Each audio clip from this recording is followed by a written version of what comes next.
Assalamualaikum warahmatullahi wabarakatuh. Cerita ini dibuat sebagai bahan renungan untuk kita semuanya. Apabila ada kesamaan nama ataupun tempat, dalam cerita ini hanyalah kebetulan saja. Di sebuah desa kecil yang terletak di lereng Gunung Lumajang, terdapat sebuah pesantren yang terkenal dengan pendidikan agama yang ketat dan disiplin yang tinggi. Aisyah, seorang gadis berusia 17 tahun, berdiri di depan gerbang pesantren, merasakan campur aduk antara kegembiraan dan ketegangan. Hari ini adalah hari pertama ia menginjakkan kaki di tempat yang selama ini ia impikan. Di sampingnya, kedua orang tuanya menatapnya dengan bangga. Ayahnya seorang petani kecil, dan ibunya yang menghabiskan waktu mengurus rumah telah mengorbankan banyak hal demi pendidikan Aisyah. Jaga diri baik-baik, nak.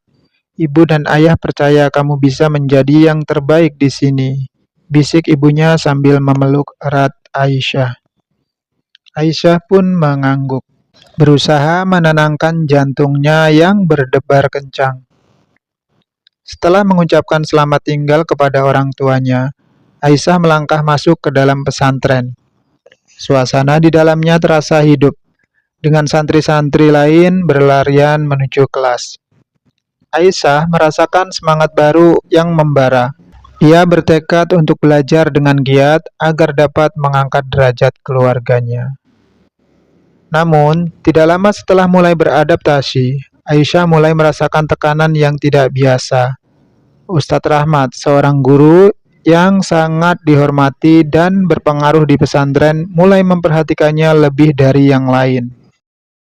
Pertemuan-pertemuan singkat dengan Ustadz Rahmat terasa berbeda. Ada ketegangan yang menyelimuti setiap obrolan.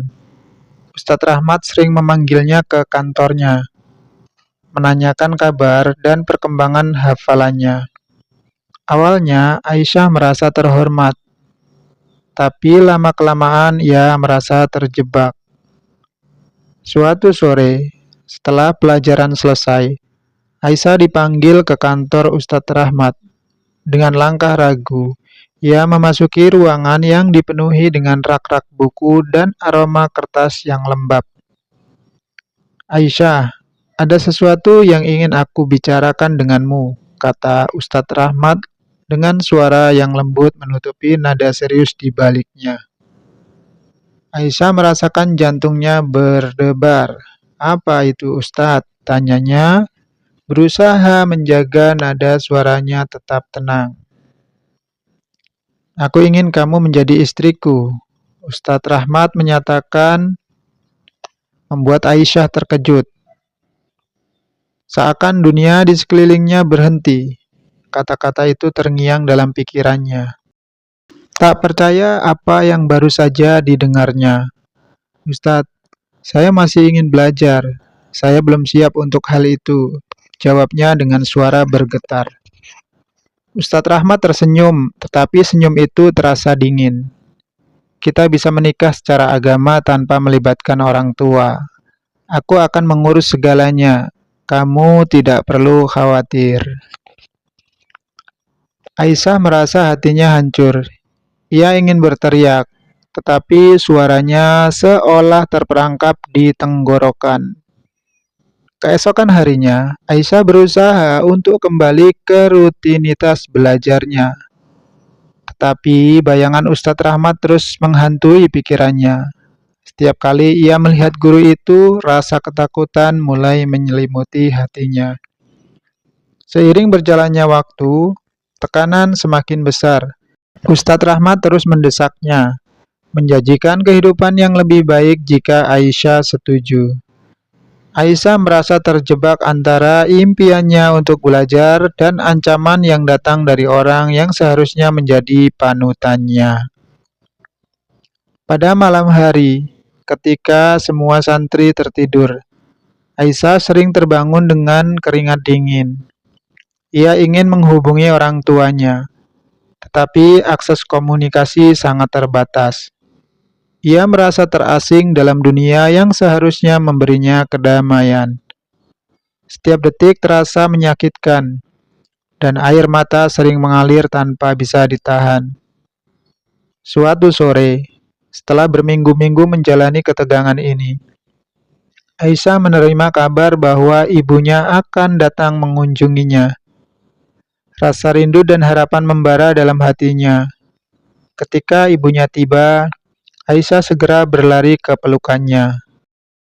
Dalam dekapan hangat itu, Aisyah merasa seolah semua beban yang dipikulnya menghilang sejenak. "Ibu, ada yang ingin aku ceritakan," Aisyah berkata dengan suara bergetar. Namun saat itu juga rasa takut menyergapnya. Ia merasa tidak bisa membebani ibunya dengan masalah ini. Ibunya merasa ada yang salah. "Nak, kamu bercerita pada ibu, apapun itu ibu akan mendukungmu." Dengan hati yang berat, Aisyah mencoba menceritakan sedikit tentang apa yang terjadi. Tetapi ia tidak bisa mengungkapkan semuanya. Rasa takut akan konsekuensi dari Ustadz Rahmat membatasi kata-katanya. Setelah beberapa saat, ibunya meninggalkan pesantren, tetapi Aisyah merasa hatinya semakin berat. Hari-hari berlalu, dan akhirnya Aisyah dipaksa untuk mengikuti rencana Ustadz Rahmat. Pernikahan dilakukan dengan cepat dan tanpa sepengetahuan orang tuanya. Ketika akad nikah diucapkan, air mata mengalir di pipinya. Tetapi suaranya seolah tenggelam dalam keheningan. Ia merasa hidupnya seolah hancur dalam sekejap.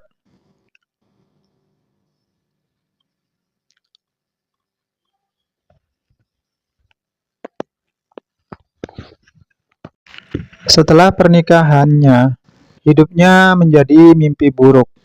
Aisyah terjebak dalam kegelapan, menghadapi kenyataan pahit setiap hari.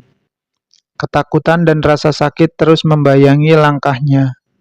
Ia merasa terasing dari teman-teman santrinya.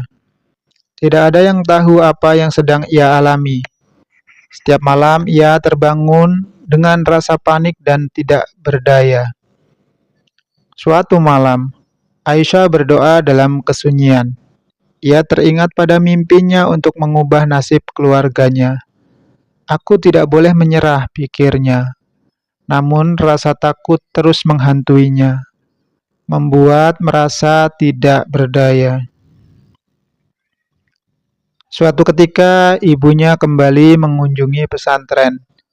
Ketika melihat putrinya yang tampak pucat dan lemah, hati ibunya langsung merasakan ada yang tidak beres. Dalam pelukan hangat ibunya, Aisyah akhirnya memberanikan diri untuk menceritakan segalanya. "Ibu, aku sudah menikah dengan Ustadz Rahmat. Aku tidak tahu harus bagaimana," isak Aisyah. Mendengar itu, ibunya merasa hancur. Ia dan suaminya segera mengambil tindakan. Mereka melaporkan ke pihak berwenang, membawa bukti-bukti yang ada. Aisyah merasa harapan baru muncul, meskipun perjalanan ini penuh dengan ketidakpastian. Ketika proses hukum dimulai, Aisyah merasa berani untuk bersuara. Di kantor polisi, Aisyah memberikan kesaksian dengan penuh keberanian. Penyidik mendengarkan dengan serius, mencatat setiap detil perlahan. Aisyah merasakan beban di pundaknya mulai terangkat. Meskipun perjalanan menuju keadilan masih panjang, Aisyah mulai merasakan dukungan dari orang tua dan teman-teman yang mendampinginya. Mereka semua berjuang bersamanya, memberi kekuatan untuk melanjutkan hidup. Dalam setiap pertemuan, Aisyah menemukan keberanian yang ia butuhkan. Setelah beberapa bulan, akhirnya Ustadz Rahmat ditangkap dan pesantren diinvestigasi. Aisyah merasakan perasaan lega dan harapan baru. Kini, ia bisa kembali fokus pada pendidikan dan meraih impiannya. Hari-hari di pesantren kini dipenuhi dengan tawa dan semangat belajar. Aisyah bertekad untuk tidak membiarkan masa lalunya menghalanginya meraih cita-cita. Dalam setiap langkahnya, ia tahu bahwa ada cahaya di ujung jalan. Berkat dukungan yang terus mengalir, Aisyah melanjutkan pendidikan dengan semangat baru. Ia menyadari bahwa masa lalu bukanlah penentu masa depannya. Ia semakin rajin belajar dan mengasah kemampuannya. Aisyah juga mulai terlibat dalam kegiatan sosial di pesantren, membantu teman-temannya yang mengalami kesulitan. Ia ingin menjadi inspirasi bagi mereka dan membantu mengangkat derajat keluarganya. Setiap kali melihat senyuman di wajah teman-temannya, Aisyah merasa hidupnya memiliki arti. Dengan seiring berjalannya waktu, Aisyah bertekad untuk melanjutkan studi di perguruan tinggi. Ia ingin menjadi guru yang bisa mengajarkan nilai-nilai kebaikan kepada generasi mendatang. Melalui perjalanan ini, Aisyah belajar bahwa tidak ada yang lebih kuat daripada keberanian untuk bangkit dari keterpurukan. Di hari kelulusan pesantren, Aisyah berdiri di depan teman-temannya dengan penuh percaya diri. Ia memberikan pidato yang menginspirasi, berbagi kisah perjuangan dan harapannya untuk masa depan. Suara Aisyah menggema di aula, dan setiap kata yang ia ucapkan mengandung semangat yang tulus. Setelah kelulusan, Aisyah melanjutkan pendidikannya ke perguruan tinggi. Ia merasa bangga bisa menempuh pendidikannya dengan sukses, walaupun halangan dan rintangan telah memberikan pelajaran yang berharga di dalam hidupnya. Semoga kisah ini dapat menginspirasi kepada kita semuanya. Wassalamualaikum warahmatullahi wabarakatuh.